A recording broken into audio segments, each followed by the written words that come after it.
प्रधानमंत्री नरेंद्र मोदी आज नई दिल्ली में अंतर्राष्ट्रीय वायु परिवहन संघ की 81वीं वार्षिक आम बैठक को संबोधित करेंगे। 3 जून तक चलने वाले इस सम्मेलन में विमानन उद्योग से जुड़े प्रमुख मुद्दों पर चर्चा होगी। इस सम्मेलन में 1600 से अधिक वैश्विक प्रतिनिधि, सीईओ और नीति निर्माता इसमें शामिल होंगे। ये 1983 के बाद पहला मौका होगा जब इसका आयोजन भारत में हो रहा है। वैश्विक विमानन क्षेत्र में उभरते कौशल की वजह से पूरे विश्व की निगाहें भारत पर हैं। इसे और ज्यादा प्रोत्साहित किए जाने को लेकर दुनिया के प्रमुख हवाई उद्योगों से जुड़े प्रतिनिधि 81वें अंतर्राष्ट्रीय वायु परिवहन संघ में हिस्सा लेंगे, जिसका आयोजन नई दिल्ली में हो रहा है। ये 1983 के बाद पहला मौका होगा जब ये भारत में आयोजित हो रहा है। इसकी मेजबानी इंडिगो कर रहा है। 1 से 3 जून तक चलने वाले इस सम्मेलन में दुनिया भर से 1700 से ज्यादा प्रतिभागी हिस्सा ले रहे हैं, जिनमें सीईओ, नीति निर्माता और मीडिया प्रतिनिधि शामिल होंगे। It gives a good foundation, a base on which India to build further and carry on from having been the 4th largest to now becoming the 3rd largest aviation market in the world.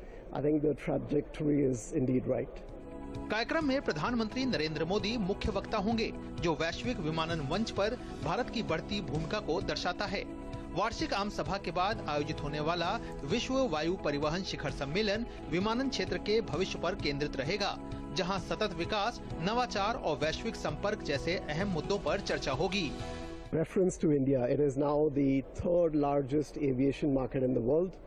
So given all of these developments, the significance of Indian aviation, the emergence of stronger airlines, development of airport infrastructure, it is really opportune that we will have Prime Minister Mr. Narendra Modi delivering the keynote.